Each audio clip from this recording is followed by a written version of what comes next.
So, starting your sales calls with a proper introduction is very important for at least two reasons. The first reason being that you establish yourself as the authority. You've done this before, you're very experienced, you're knowledgeable, you understand the rules and the tools involved in succeeding in the game, which is getting coverage, right? And the second reason is that you set the standards, you set the expectations for the process that is the sales call. So when you're able to do that, right, you set the standard for which the mind frame for which each of the participants should hold themselves in when they're making a decision, how they should operate, and then the expectations in terms of steps from where we are now in the beginning of the call, which is the introduction, towards the end of the call, which is making a decision to buy. When you set those expectations and then follow through on those expectations, you create credibility. And then that's the same credibility you'll be able to use and draw from towards the end of the call if there are any objections, distractions, lack of clarity, things of that nature. So what we're going to do now is we'll start with the basics like we always do, the sales framework and how a proper introduction works inside of a sales framework. But first we'll break down the sales framework and we'll break down some terms. You see there, I set it up with expectations. Now I need to follow through in order to build the credibility. Make sense? Okay. Okay, starting with the sales framework, as always. Each conversation you have sits inside of a sales framework, which is essentially the scaffolding. It's the structure with which you have your conversations, your sales conversations, where you hit certain points, ask certain questions in order to elicit certain responses, in order to attain certain achievements or certain goals. And so your sales framework is mirrored after the hero's journey.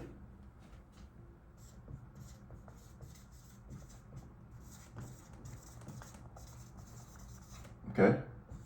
Now, inside of the hero's journey, we have a hero who comes across a guide in order to achieve a goal, right?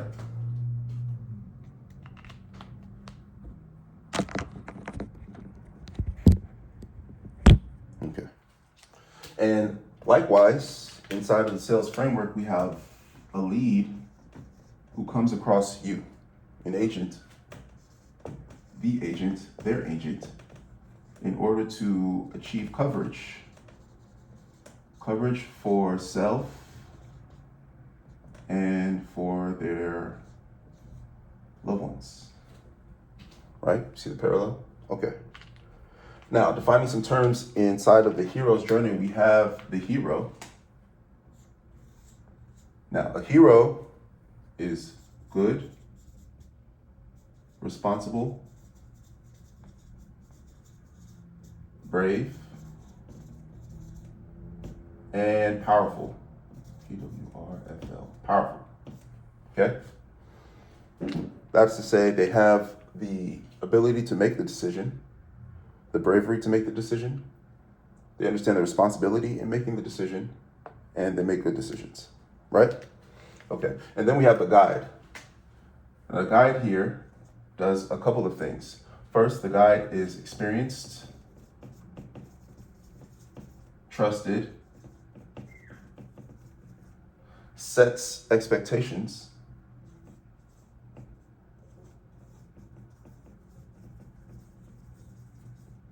sets standards,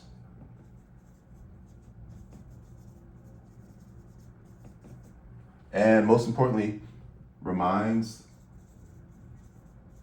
the hero of their role and their goal, right? So let's go over these. You're experienced because you've done this over and over again. You're trusted because you understand how to do the next things, which are set expectations and setting the standards. So in terms of set expectations, since you've done this over and over again, since you've gone through this framework so many times, you understand which steps are involved in the framework and how to attain success, how to reach the goal, right? Which for them, again, is coverage for themselves and their loved ones. You know how to do that. So in terms of setting the standards, that sort of coincides with reminding them that they are the hero in this journey. So when you set the standards, that's when you establish the fact that they're the hero and establish the fact that we're going on a journey where we reach our goal, which is coverage. You set the standards for that. And then it's on the hero throughout the journey to answer the call when it's time to be good, responsible, brave, and powerful, which are the attributes of a hero, which we've established early on. So now let's break down the sales framework, and which is essentially the journey, right? It's a process where we start with, of course, the intro, okay, right? And then the introduction, once you properly establish it, it'll allow you to move into info gathering. And then from info gathering, you'll be able to glean out the real pain point. You'll be able to ID the pain point. And that's important because the pain point is, why they need coverage and for who. Who's their beneficiary, right? And once we have that information, then we can anchor them as a hero.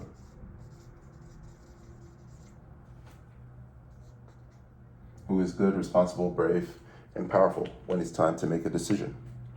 So from the pain point, once we have that, then we can provide options. So the solution, which is basically your time as the agent to speak about to speak about the coverage options, the bells and whistles of the coverage, answer any questions, and go over costs.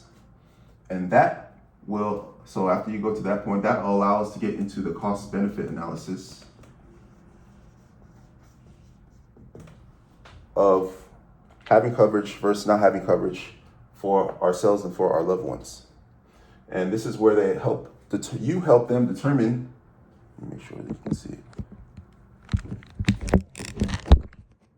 You help them determine that in fact, the cost is less than the benefits they receive, and that will allow them to make the decision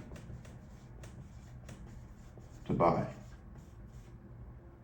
which is the goal, coverage for themselves and their loved ones. So you see how this sort of cascades. And it starts, of course, with the proper introduction. So let's talk about that.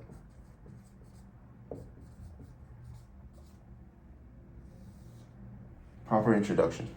So a proper introduction has a couple of elements that we'll just break down. But so far, actually, before we start that, so far we've started with the framework. We've sort of given a mindset for how to think about the framework, define the terms inside of the hero's journey, which is the mirror of the framework, then gone back to the framework and broken it down into the elements necessary to go from introduction to decision to buy, right? Now we're going to break down what a proper introduction entails. So it starts very simply. When you get on the phone and you get a response, someone says hello, you don't reply hello. Okay, hello is implied. You reply with their name in an inquisitive tone. So you say, Alex, right? First name. You wait for the response. Then you wait. You wait for a reply.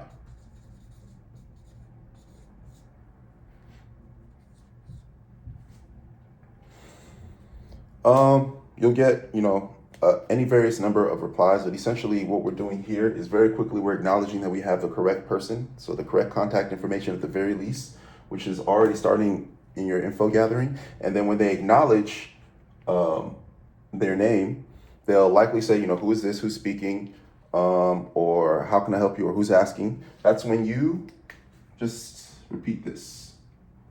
I'm just replying to your request for information regarding X type of coverage, right?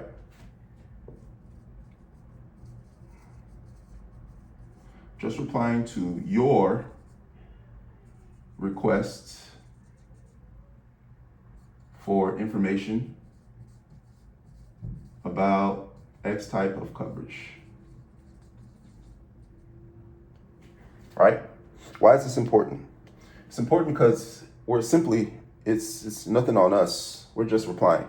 We are replying. This is not a cold outreach. This is a warm outreach. We already have information on you and the fact that you are looking for coverage. You're looking to acknowledge that you're a hero in the situation, right?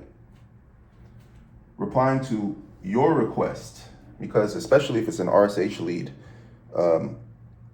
it's implicit that they're requesting by putting in the information that we are going to use to verify them, qualify them in the first place.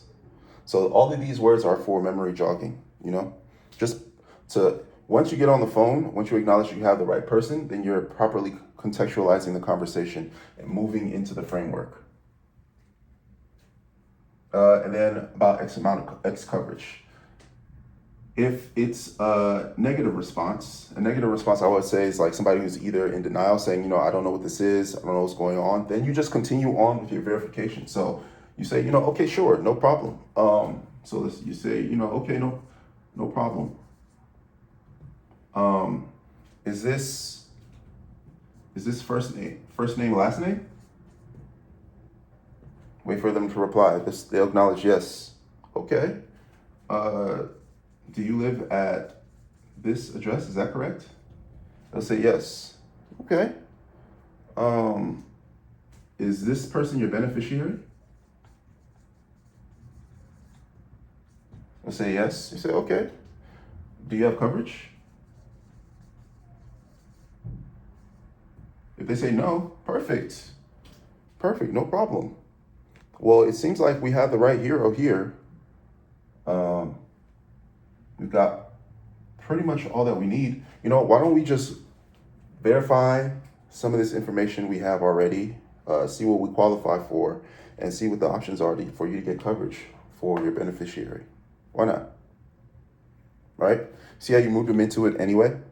Because you wouldn't have the information if they didn't give you the information. They wouldn't give you the information unless they didn't have coverage for a beneficiary that they were seeking, unless they didn't have either assets or protection from liability that they need to get a hold of and handle at some point. Now's the time. Excuse my dog. He's shaking over there.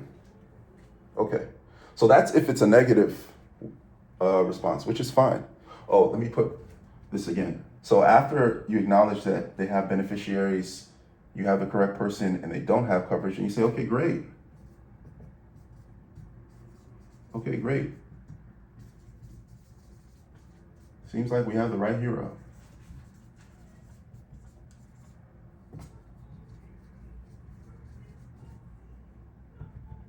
So let's just move forward. Seems like we have the right hero.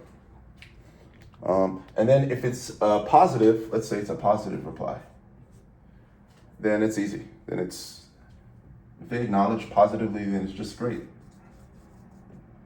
Just checking that we have the right hero.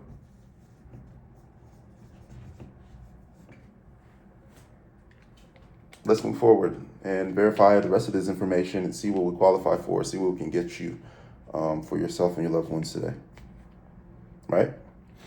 Now, when I'm being explicit here about mentioning hero. You should establish it in the introduction for it to be a proper introduction. You don't have to anchor them there, but you establish it. If they say, if they reply, if they acknowledge it, then that's great, because that's the time to explain what a hero is.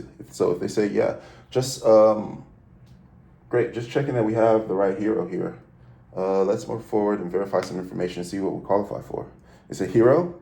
Say, yeah, hero.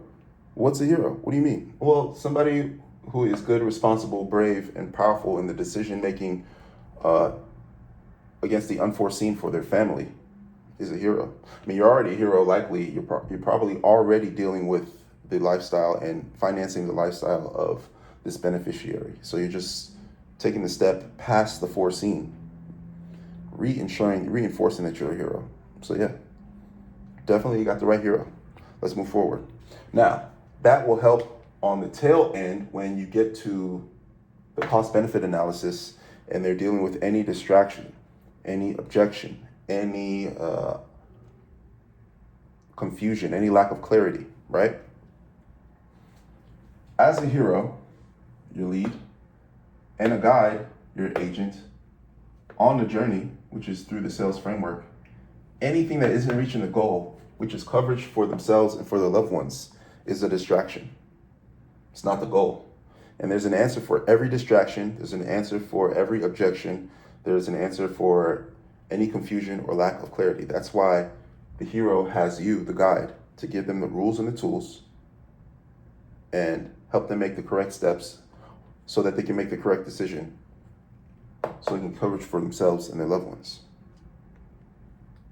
So that's the importance of a proper introduction and why it's necessary for you to establish that you're experienced, that you're trusted, how to do those things, and then also to set expectations, which is the steps in the framework, and set the standard, which is that of a hero, somebody who's good, responsible, brave, and powerful.